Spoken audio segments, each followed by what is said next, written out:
সুপ্রিয় সুধী, প্রচণ্ড যে গরম, এই প্রচণ্ড গরম তাপদাহ চলছে।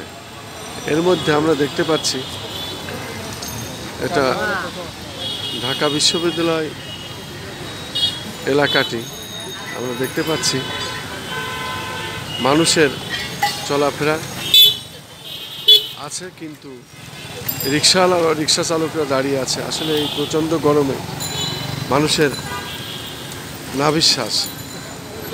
আসলে এর মধ্যে রিক্সা চালানো বা শ্রমজীবী মানুষের কাজ করা খুবই কষ্টদায়ক। আমি সেটাই দেখতে পাচ্ছি যে এখন সাধারণত প্রচণ্ড গরম চলছে এবং এই গরমের মধ্যে বিশেষ করে রিক্সা চালাবে যারা চালক, রিক্সা চালায়, প্যাডেল মেরে চালায়, তাদের কষ্টটা বেশি হয়। আমরা দেখতে পাচ্ছি এই ধরনের। আজকে তো গরম কেমন, সেই হিসাবে আপনাদের ভাড়া কেমন? ভাড়া নেই। তা এই যে প্রচণ্ড গরম, এর ভিতরে অনেকেই বসে আছেন, কিন্তু ইচ্ছা করে ভাড়াও অনেকে মারছেন না গরমের কারণে, কারণ অনেকের স্টক টিস্টক হওয়ার ভয় থাকে। এ কারণে একটু দুর্বল মানুষ যারা, তারা একটু রিক্সা নিয়ে গাছে ছায়াটায় দাঁড়িয়ে আছে।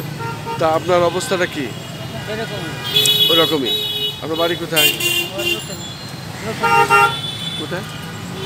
নরসিংদী। কয় বছর রিক্সা চালান? তা আসলে যে এই প্রচণ্ড গরম, এই গরমে আসলে মানুষও খুব কম বেরোচ্ছে, তাই না? শুধু দর্শক শুনলেন, একজন রিক্সাওয়ালার কথা শুনলাম। আসলে এই প্রচণ্ড তাপদাহে মানুষ আসলে বাইরে খুব কম বেরোচ্ছে, রিক্সা তো কম চড়ছে, আর রিক্সাওয়ালারাও আসলে ভাড়া মারতে পারছে না। তারাও অনেকে ক্লান্ত হয়ে যাচ্ছে, যেহেতু প্রচণ্ড গরম। এই গরমের মধ্যে মানুষের একেবারে নাভিশ্বাস। আমি Khandakar Masuduzzaman, Tara news, BD TNB, SS JR TV, তেরানা টিভি, কেজার টিভি, সে সাথে তারা নিউজ বিডি.com-এর সম্পাদক ও প্রকাশক হিসাবে ধারাবাহিকভাবে যে কাজগুলি সাধারণত আমরা দেখিয়ে থাকি, তারই ধারাবাহিকতা আজও আমরা এটা দেখে যাচ্ছি। আমরা দেখতে পাচ্ছি রিক্সায় কিছু কিছু প্যাসেঞ্জার থাকলেও বেশিরভাগ রিক্সায় খালি। আসলে এই প্রচণ্ড গরমে কথা বলি, আপনি কি করেন? জি, স্টুডেন্ট। তা প্রচণ্ড তাপদাহ, কি অবস্থা? আপনি তো বাইরে বেরিয়েছেন, দেখছি মানুষের সংখ্যা খুব কম, বেশিরভাগ রিক্সা খালি, কিন্তু মানুষ আসলে ক্লান্ত হয়ে গেছে। আপনার কি মনে হচ্ছে? আপনি আপনার নাম পরিচয় দিয়ে একটু বলতেন। এই তাপদাহে মানুষের যে অতিষ্ঠ নাভিশ্বাস। জি, কোথা থেকে? ও, আমি একটা আমাদের কয়েকটা ইউটিউব চ্যানেল আছে, অনলাইন পোর্টাল আছে, এইগুলো নিয়ে আমরা কাজ করি আর কি। যদি আপনি এই বিষয়টা আপনার অভিমতটা বলতেন, আমি যে প্রশ্নগুলো করলাম।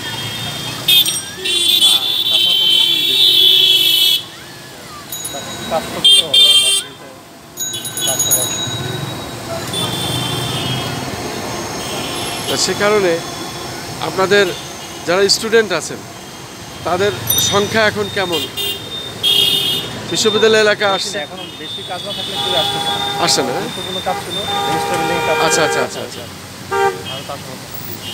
আপনাকে অনেক অনেক ধন্যবাদ। আমি Tara news, BD TNB, SS JR TV, তেরানা টিভি, কেজার টিভি, সেই সাথে তারা নিউজ বিডি.com-এর সম্পাদক ও প্রকাশক হিসাবে আমরা ধারাবাহিকভাবে যে কাজটি আমরা করে থাকি, ঠিক তারই ধারাবাহিকতা এই কাজটি আমরা করে যাচ্ছি।